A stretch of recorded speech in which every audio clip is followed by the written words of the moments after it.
Hi, നമുക്കൊരു Christmas tree ഉണ്ടാക്കിയാലോ? അതും ഒരു എസ്തെറ്റിക് ലുക്കുള്ള ഒരു ക്രിസ്മസ് ട്രീ ഉണ്ടാക്കിയാലോ?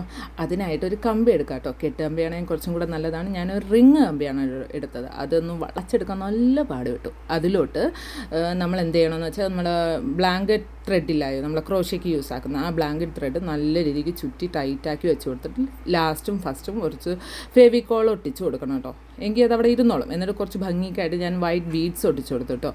എന്നിട്ട് ഒരു എന്തോ ഒരു ഫീലിംഗ് ഇല്ലാത്ത പോലെ എനിക്ക് തോന്നി. അതോടുകൂടി ഞാൻ എന്ത് ചെയ്തു, കുറച്ച് റെഡ് ബീഡ്സും കൂടെ ഒട്ടിച്ചു കൊടുത്തു.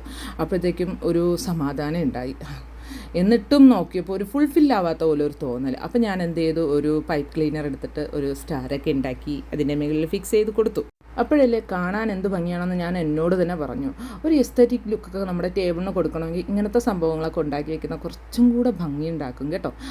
പിന്നെ ഇതിൽ കുറച്ച് ഗ്ലിറ്ററൊക്കെ എടുക്കുകയാണെങ്കിൽ നല്ല ഭംഗി ഉണ്ടാവും കേട്ടോ. ഈ ഗോൾഡ് കളറോ സിൽവർ കളർ ഗ്ലിറ്റർ അങ്ങനെയൊക്കെ ചേർത്ത് നല്ല രസം ഉണ്ടാവും. പിന്നെ ഇതിൻ്റെ ലെങ്ത്ത് കൂട്ടണമെന്നുണ്ടെങ്കിൽ കെട്ട് കമ്പിയുടെ അളവ് കുറച്ചും കൂടെ കൂട്ടിയാൽ മതിയാവും. എന്നിട്ട് ഇതേ മെത്തേഡ് തന്നെ അങ്ങ് ഫോളോ ചെയ്താൽ മതിയാവും. നല്ല രസം ഉണ്ടാവും, നല്ല ലെങ്ത്ത് ഉണ്ടാവും കേട്ടോ. അപ്പോൾ എങ്ങനെയാണ്? ലൈക്ക് ചെയ്യുക, ഷെയർ ചെയ്യുക, സബ്സ്ക്രൈബ് ചെയ്യുക. എന്നാൽ ഓക്കെ, ബൈ.